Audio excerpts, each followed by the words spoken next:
Kunja Bihari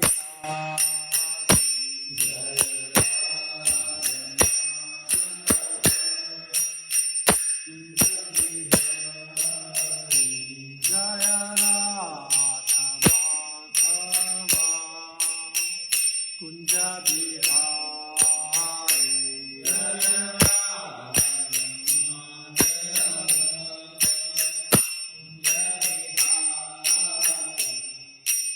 Gopi Jana Vallabha Girivaradhari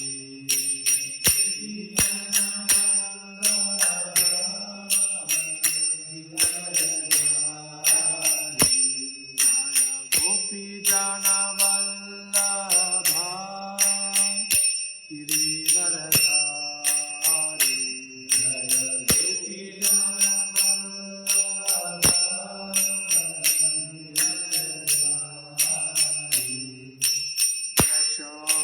Yashodanandana Braja Jana Ranjana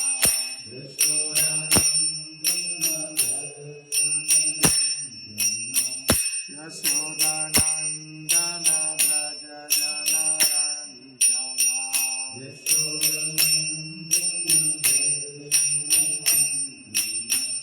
Yamuna Tira Vanachari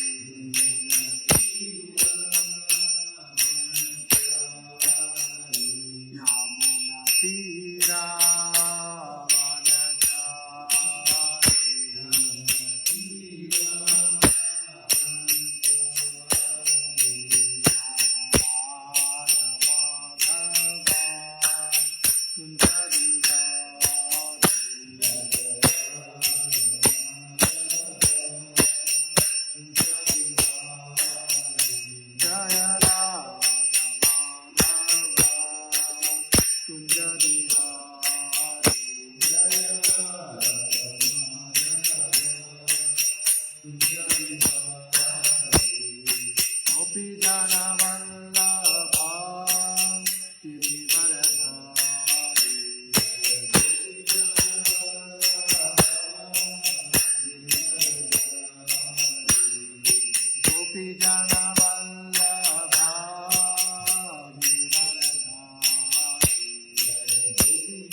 Shri हरिनाम संकीर्तन की जय, श्रीला प्रभुपाद की जय।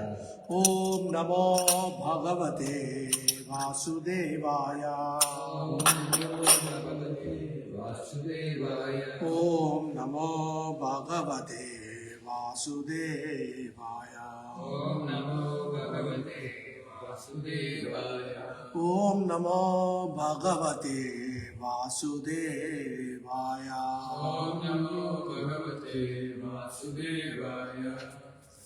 Hare Krishna. Reading from Shrimadbhagavatam, Canto 1, Chapter 12, Verse 18. Alright, so this bookmark should move over here. Text 18. Jai. Shri Rajo Vacha Api Esha Vamsyam Rajarsi Punya Shlokan Mahatmana Anuvartitas Vidyasya Sasa Sadhu Bhadena Sattamaha.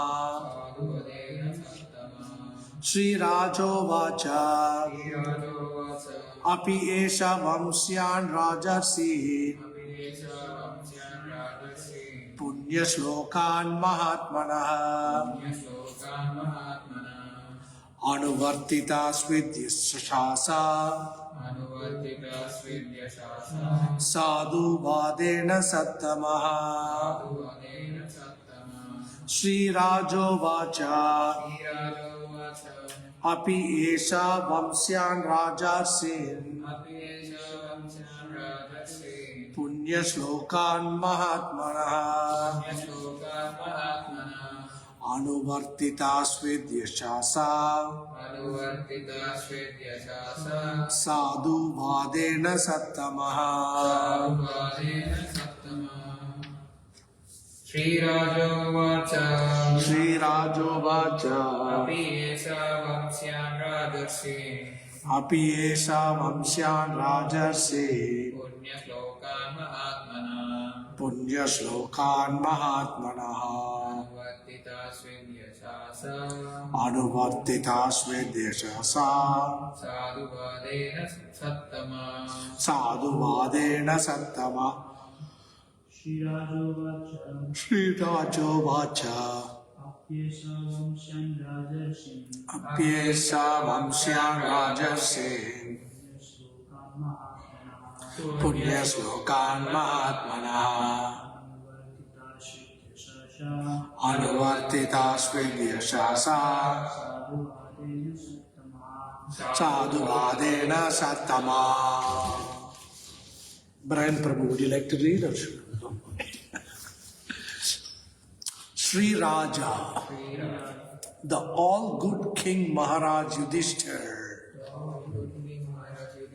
Uvacha, said, Api, whether, Esha, this, Vamsyan, family, Raja Rishi, of saintly kings, Punya Shlokan, pious by the very name, Mahatmanaha, all great souls, Anuvartita, follower, Swit, will it be, Yashasa, by achievements, Sadhu Vadena, by glorification, Sattama, O great souls.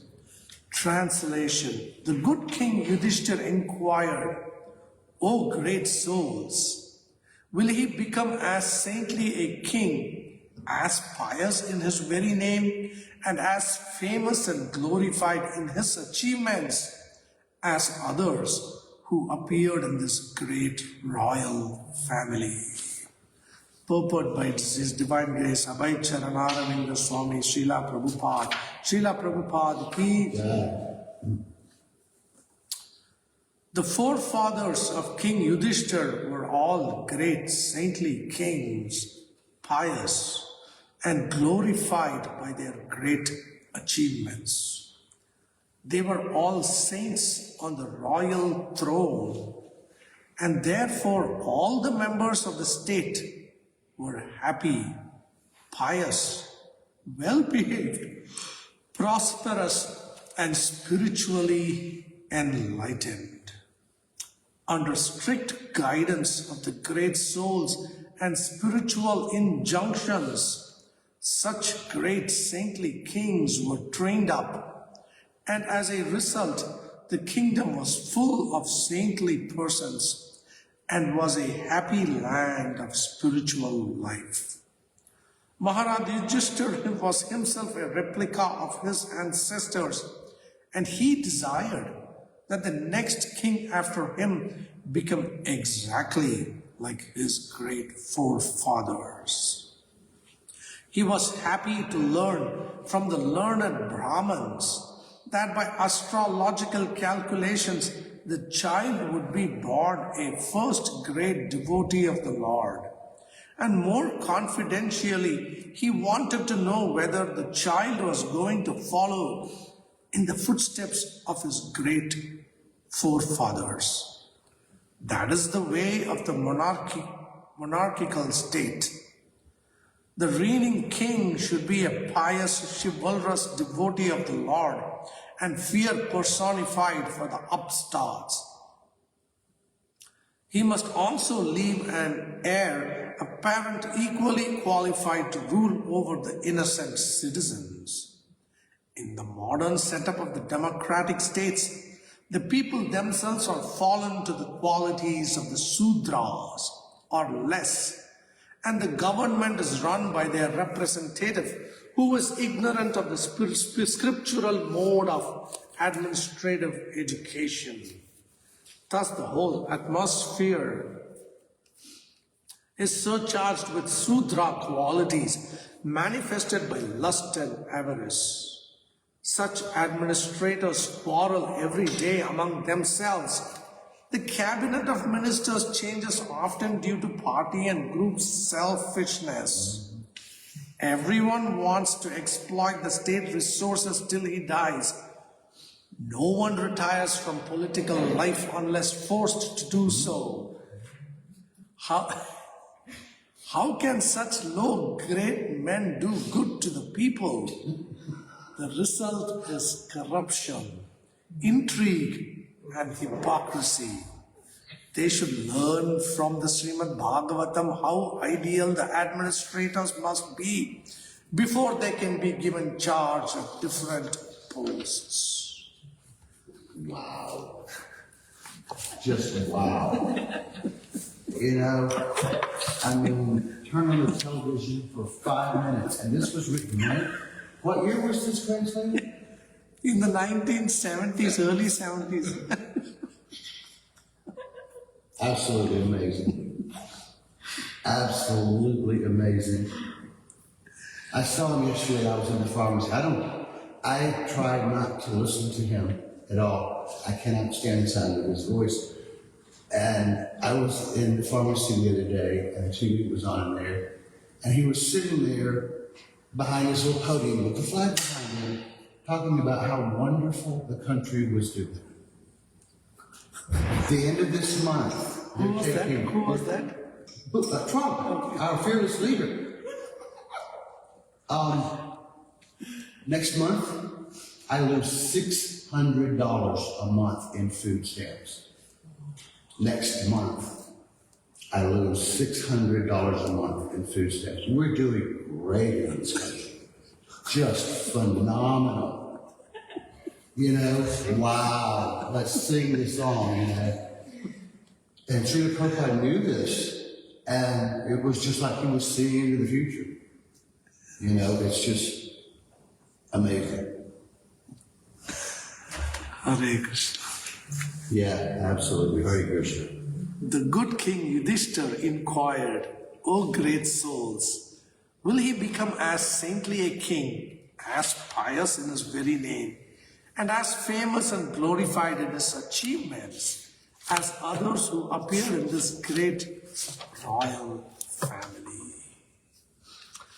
Om Agyanatimirandasya Gyananjana Shalakaya Chakshuran Militamena Tasmai Shri Gurave Namaha Shri Chaitanya Manobhishtam Stapitam Yena Bhutale Swayam Rupa Kadamayyam Dadati Swapadantikam Vandeham Sri Guru Sri Yuta Padakamalam Sri Gurun Vaishnavamscha Sri Rupam Sagrajata Sagana Raghunathanvitam Tam Sajivam Sadvaitam Savadutam Parijana Sahitam Krishna Chaitanya Devam Sri Radha Krishna Pada Sagana Lalita Sri Vishakhanvitamscha He Krishna Karuna Sindhu Dinabandho Jagatpate Gopesha Gopika Kanta Radha Kanta Namostute Tapta Kanchana Gaurangi Radhe Vrindavaneshwari Vishavanu Sute Devi Pranamami Haripriye Vancha Kalpatarubhyascha Kripa Sindhubhya Evacha Patitanam Pavanebhyo Vaishnavebhyo Namo Namaha Sri Krishna Chaitanya Prabhu Nityananda Sri Advaita Gadadhar Srivasadi Gaura Bhakta Vrinda Hare Krishna Krishna Krishna Hare Hare Hare Rama Rama Rama Hare Hare Namo Vishnu Padaya Krishna Prasthaya Bhutale Shrimate Bhakti Vedanta Swami Niti Namine Namaste Saraswati Deve Gauravani Pracharine Nirvishesha Sunyamadi Paschatide Satarine Mukam karoti vachalam pangum langayate girim yat kripa tamaham vande Shri Guru Dinataranam Paramanandamadavam Shri Chaitanya Ishwaram. Hare Krishna. Reading this purport today, I just read it as I was reading it. I did not get a chance to read it beforehand. And even as I was reading it, I was quite stunned because Prabhupada is almost appearing to, not almost, he's actually describing what is happening today, especially in this very country. So as Brian Prabhu said, it was almost like Prabhupada looked into the future and just wrote this purport. It is incredibly accurate description of what is happening throughout the world, but especially here.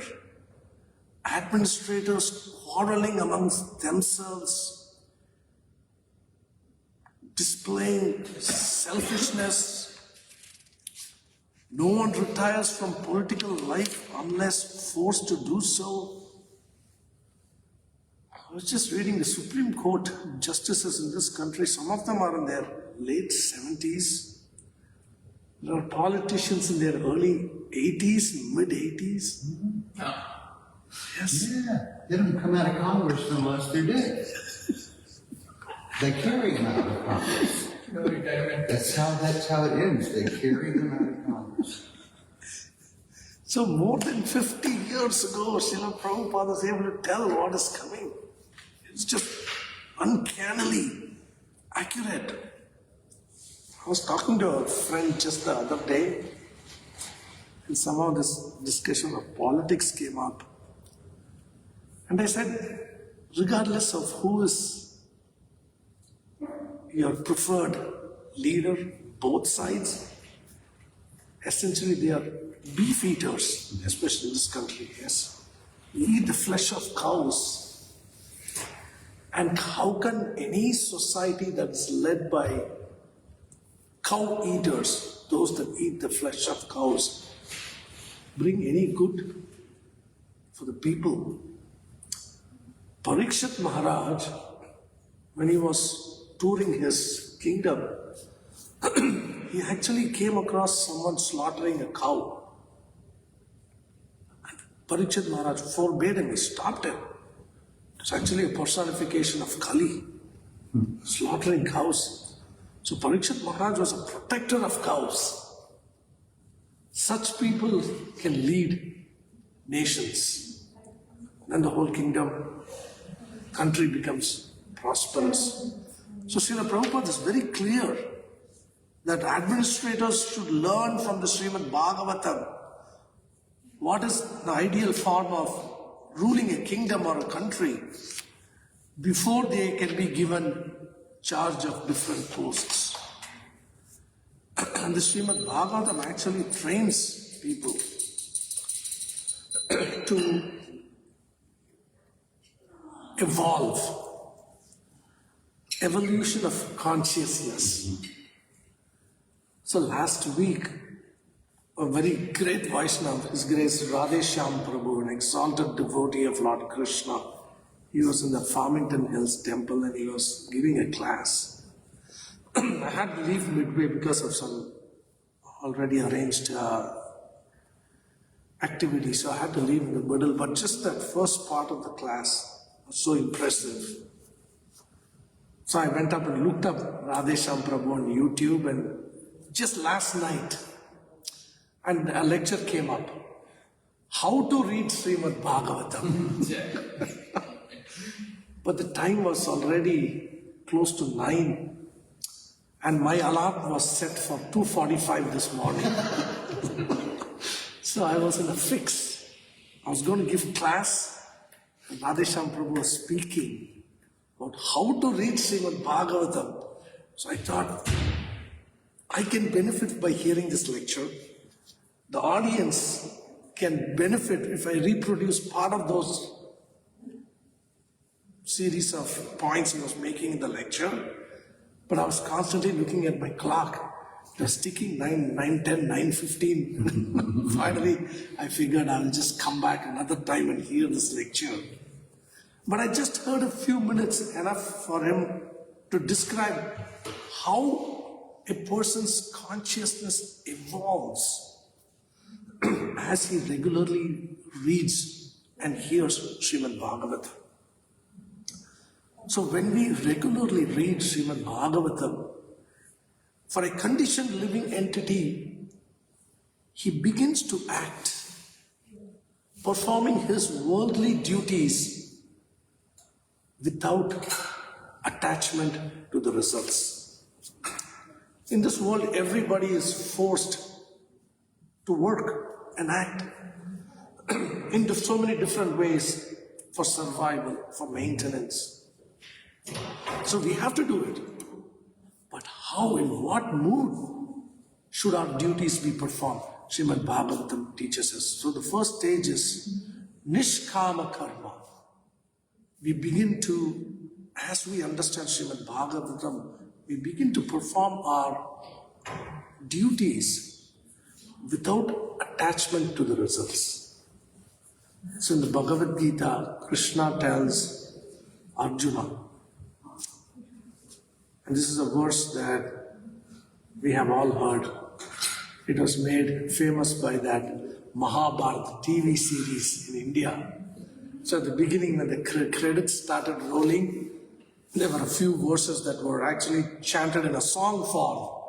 Yada, yada, hi dharmasya. Like that, 3 or 4 verses, and one of them was Karmanyeva dhikaraste ma phaleshu kadachana. So they nice melodious form.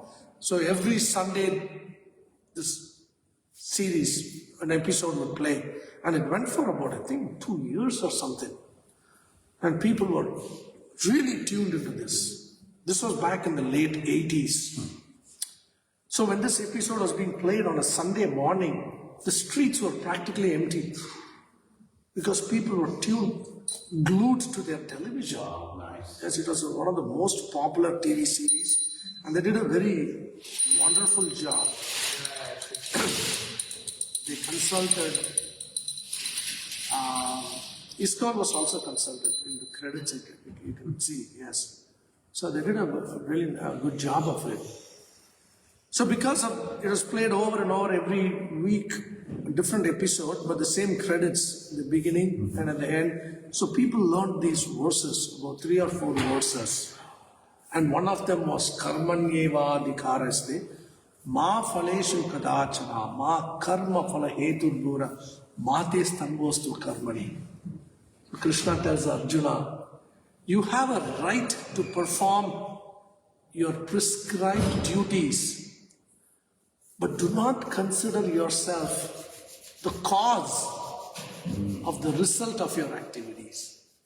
So you perform duties and they bring certain results.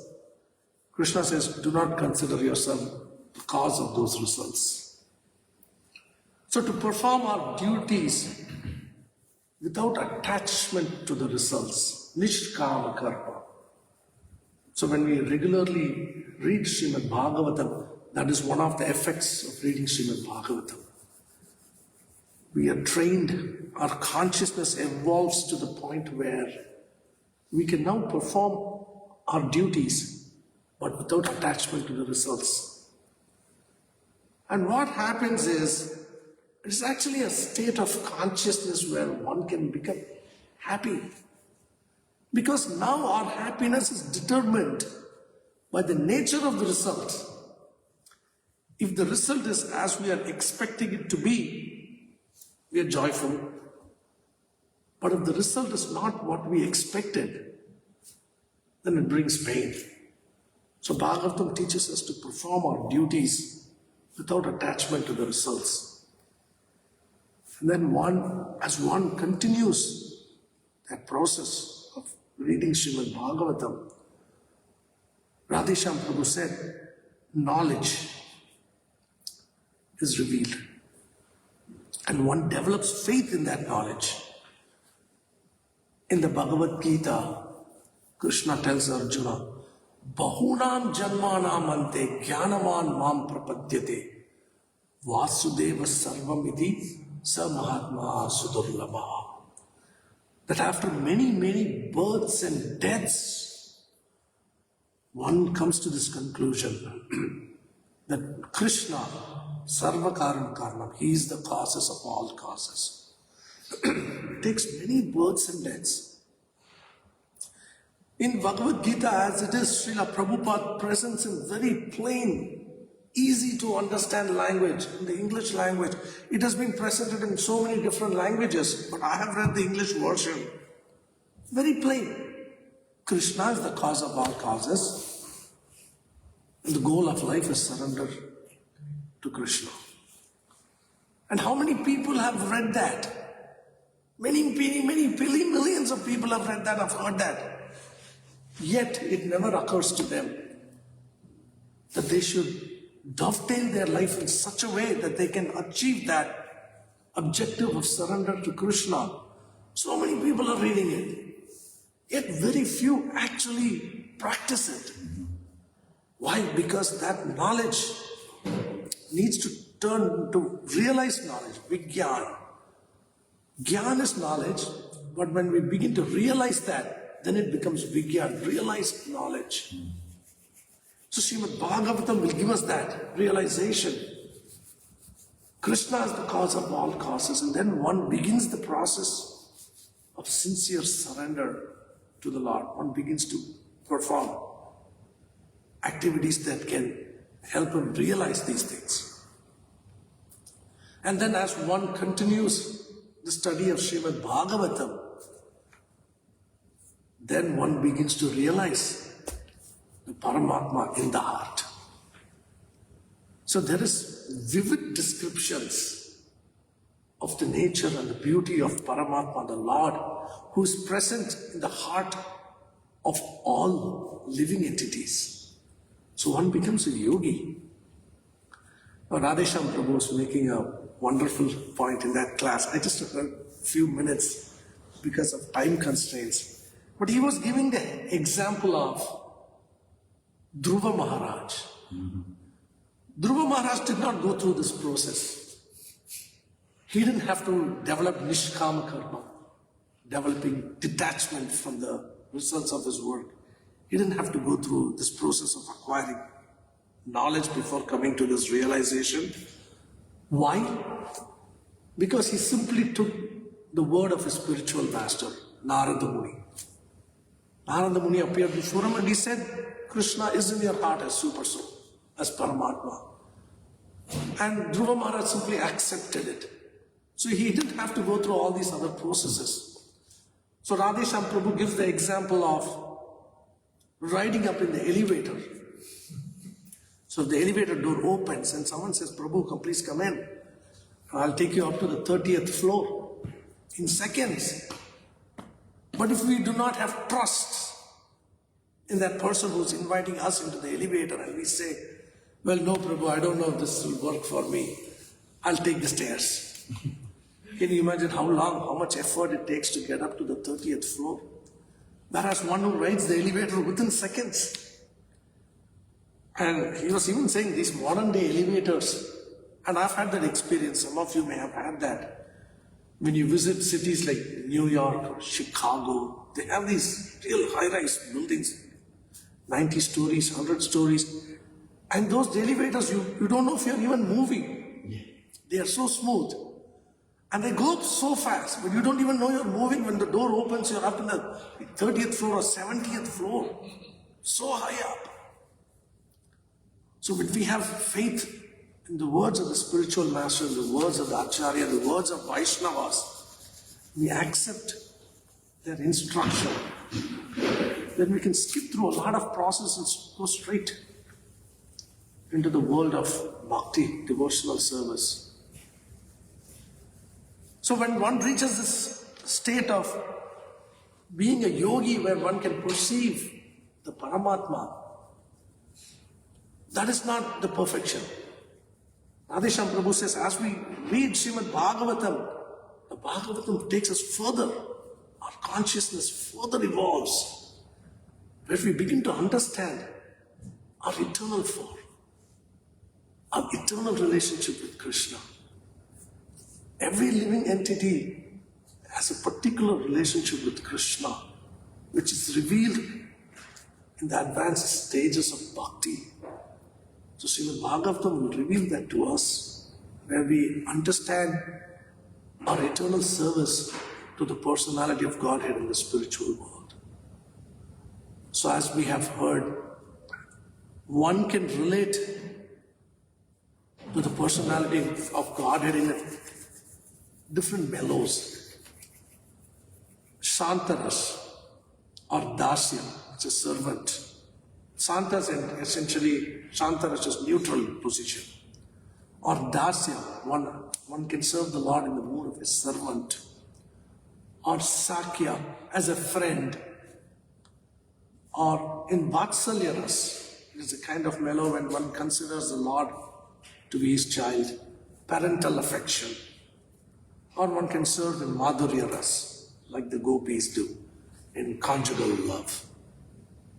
So the perfection is when one realizes his eternal position and the mellow of his service to the personality of Godhead. So the Bhagavatam will help us to get to that state. Srimad Bhagavatam is called Amalam Puranam, the spotless Purana. Malam means material happiness. Any pleasure that is experienced in separation from Krishna, separate from Krishna, that's called malam, material happiness. But Srimad Bhagavatam is amalam, the opposite of malam. Amalam Purana. It reveals to us how to experience transcendental, real pleasure. Because all of us in this world, we have this experience. Any pleasure we derive in this world is very temporary, it's very fleeting. It doesn't last very long. And it's very limited. And to experience a little bit of joy, we have to struggle so much. Srila Prabhupada would often give this example that people work so hard, morning to evening, every day, all through the week, only to just relax and enjoy a little bit over the weekend. So for little enjoyment, pleasure, we have to work so hard.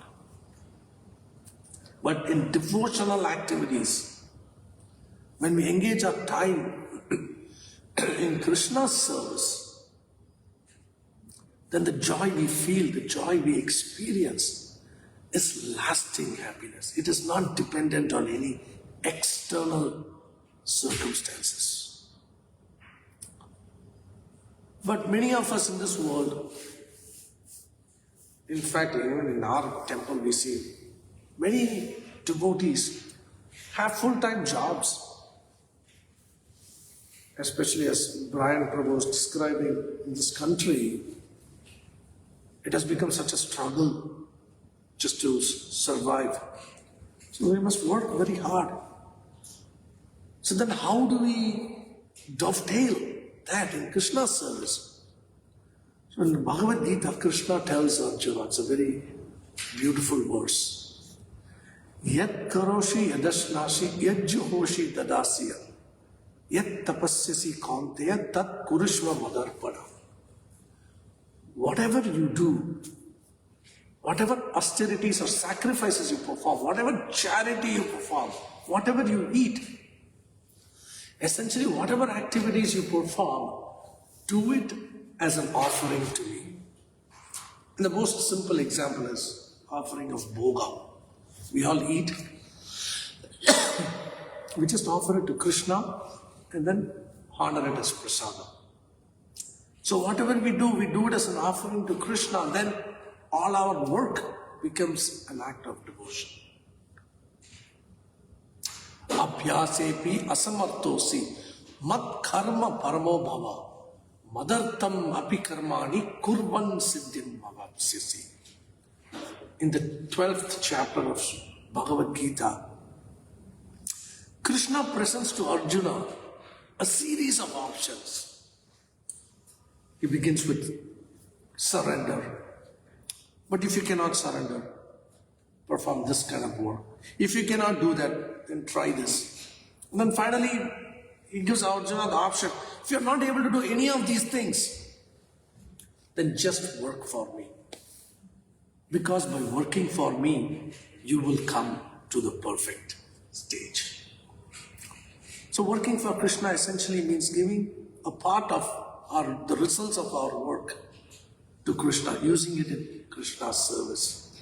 Then all the work we perform, it may be a professional responsibility at work, that also becomes an act of devotion because we are using a part of the result from that work in Krishna's service.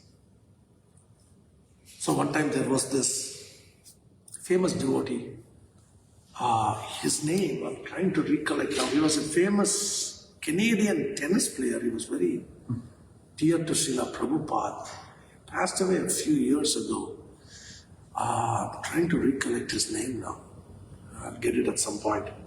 He used to, in New Vrindavan, West Virginia, we had this annual festival called the Festival of Inspiration. It was held for many years, until I think a few years ago they stopped it.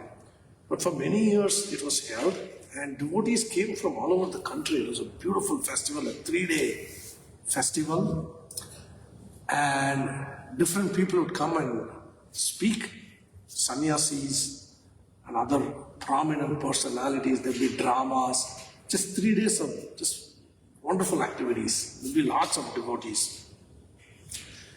And this person, I forget his name, he would also speak. He was one of the keynote speakers, one of the main speakers, and he would speak so wonderfully.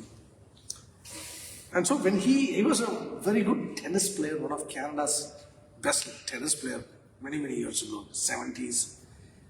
He approached Srila Prabhupada and he said, how can I serve Krishna? I'm a tennis player. And Srila Prabhupada just told him, play tennis for Krishna. So this is such a wonderfully practical science, the science of Krishna consciousness. If you're a tennis player, you just play tennis for Krishna. If you're a musician, you just make music for Krishna. Whatever you are, if you're a doctor, just be a doctor for Krishna. You can dovetail your service, your profession in Krishna's service. It's such a wonderfully practical application of Krishna consciousness. And Srila Prabhupada is so kind, he showed us how to do this. Using our talent, whatever that talent may be, in Krishna's service. George Harrison of the Beatles, Prime example. such a prime example. He even made a music, he produced a song, he composed a song called My Sweet Lord, actually, glorifying Krishna. The Hare Krishna mantra is chanted at the end of that song. And every morning, Darsha for Darshanarthi, when the curtains open at 7:30, Brahma Samhita, that verse, that composition was composed by George Harrison. Such a wonderful composition. And not only that, he donated the Bhakti Vedanta Manor estate, it's in London or outside London, to Srila Prabhupada. And I recently heard that outside of India, that's the temple that draws the maximum number of visitors on Janmashtami. Nice. And we're not talking like 3,000, 10,000. We're talking like tens and tens of thousands. Some number, somebody told me a number I could not believe, like 50,000 people or some very high number. Even in India, some temples may not get that kind of a crowd. Because India has thousands of temples. The main ones, obviously, like the Radha Parthasarthi temple in Delhi, Glory of India temple, which I visited a couple of years ago, beautiful temple.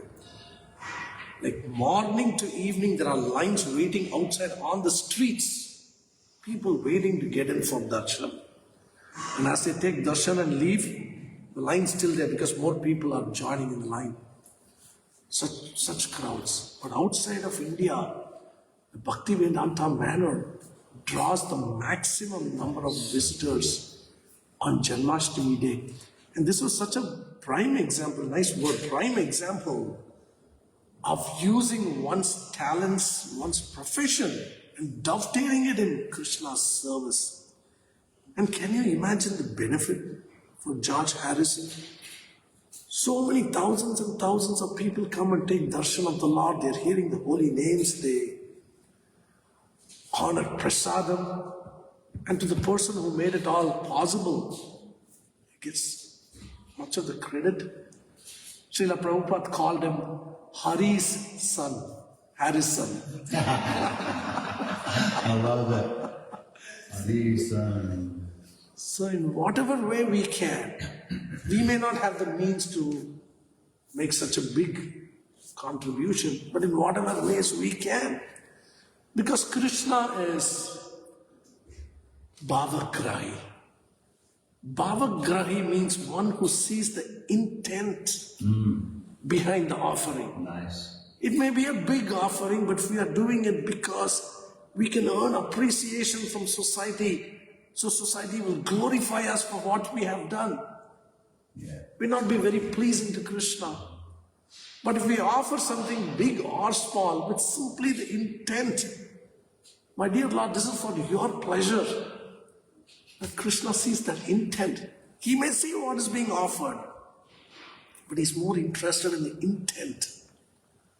When the bridge to Lanka was being constructed, Hanuman, he was throwing these huge boulders into the ocean to construct that bridge. And there was also a little tiny, was it a spider? A squirrel? He was also rolling little pebbles according to his capacity. How big is a squirrel? And Hanuman was getting annoyed because his squirrel was getting in the way. Or Ramachandra said to him, all these boulders you are throwing, to me all these little pebbles that the squirrel is rolling are just as valuable. Because he is doing according to his capacity. You are doing according to your capacity. But both are doing it for my pleasure. So both were doing it in service to Lord Ram. So he did not see a difference in the quality of their devotion because they were both working to please Lord Ramachandra. So big or small, it is our intent that really pleases Krishna. So we must work in such a state of consciousness. In the Shrimadbhagavatam, there are so many examples of how this state of our consciousness determines the outcome of our work. There is a beautiful verse, and the reason I'm quoting this verse is just yesterday in the Pujari room, there's a calendar. I've spoken about this multiple times. So every day there's a quote from Srila Prabhupada, either from a lecture or from a letter or from a morning walk. And yesterday's quotes are, when the day is over, you come back the next day, just flip it over for next, and then there's a new quote there. So yesterday's quote, Srila Prabhupada is talking about one's consciousness in the midst of suffering.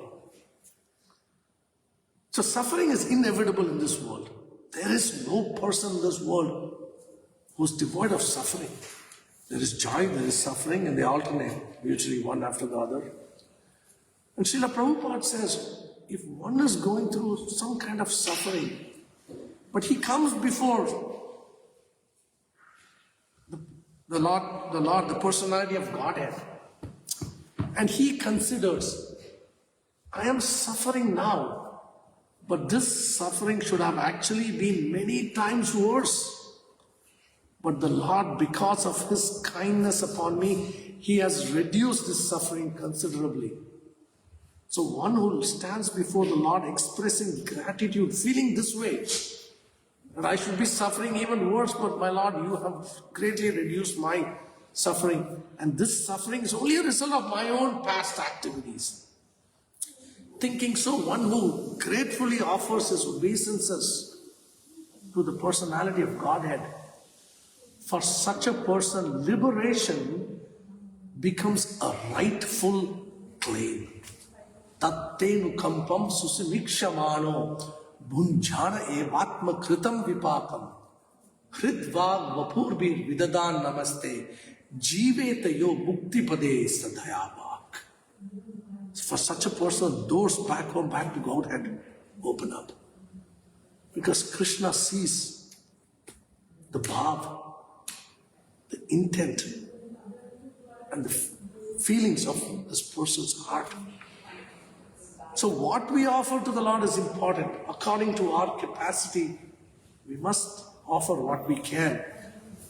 It can be in the form of money or land, or it can even be in the form of our energies, seva.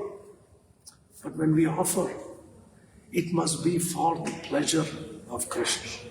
Sam siddhir hari toshanam. Sam siddhir, all perfection is achieved when Lord Hari is pleased. Hari toshanam.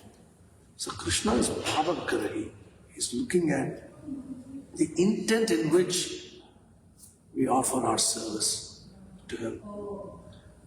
So we are among the most fortunate because we have access to that spotless scripture, Shrimadbhagavatam, reading which on a regular basis our hearts can be purified and we can experience the highest transcendental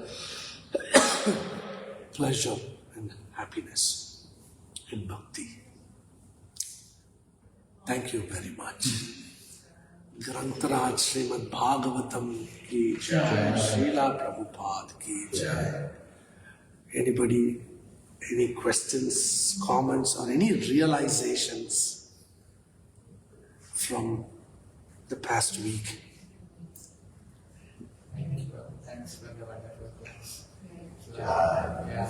Thank you so much. And basically we can relate, not only this verse purpose, but every purpose is like that. Like, it is like relatable to our day-to-day life. and it's like just recently it's been published. It's been like that. About Shrimadbhagavatam. So it's really amazing. And yeah, the qualities of leaders and the person who is leading, he has to have that Krishna consciousness. He has to be aware of what his position is and what he has to do, what he has not to do. If that person has that consciousness, so he leads the society in a good path. And we see many examples like Vivekananda's stories, like how kings they themselves start fasting, so everyone will fast on the day, and they follow the rituals properly, so everyone will be prosperous. Thank you, Prabhu. Thank you for the kind insight and realization. So we are all leaders in our own right. Yes, we have families, we have friends, and by presenting this timeless science of Krishna consciousness as it is presented in Shrimadbhagavatam, we can actually bring about such a revolution in the consciousness of people. Individually, we may not have the capacity, some of us may, but some of us may not have the capacity to change the consciousness of masses of people, but we can change the consciousness of people around us, maybe a friend, maybe a family member. And when everybody does that, the cumulative effect is tremendous. I don't know if I've mentioned this in the Shrimadbhagavatam class, but I have mentioned this in private conversations. So Lord Chaitanya, he declared, my name will be chanted in every town and village. And I would always think, how is this going to happen in areas where people may be not so favorable to our philosophy, to our practice. Then about 2 or 3 years ago, I got invited to a Rath Yatra function in Hamtramck. Now Hamtramck is the first city in America to have a all Muslim council. All the council members are Muslims. All Muslim council. Wow, nice. So I was wondering, Rath Yatra in Hamtramck. So I went and I was amazed. Lord Krishna's holy names were ringing out loud and clear through the streets of Hamtramck. And when we reached the festival site, I was even more amazed because the entire city council was there. And they were glorifying the devotees. Then I understood, yes, Lord Chaitanya's names are going to be chanted in every town and village. It's going to happen.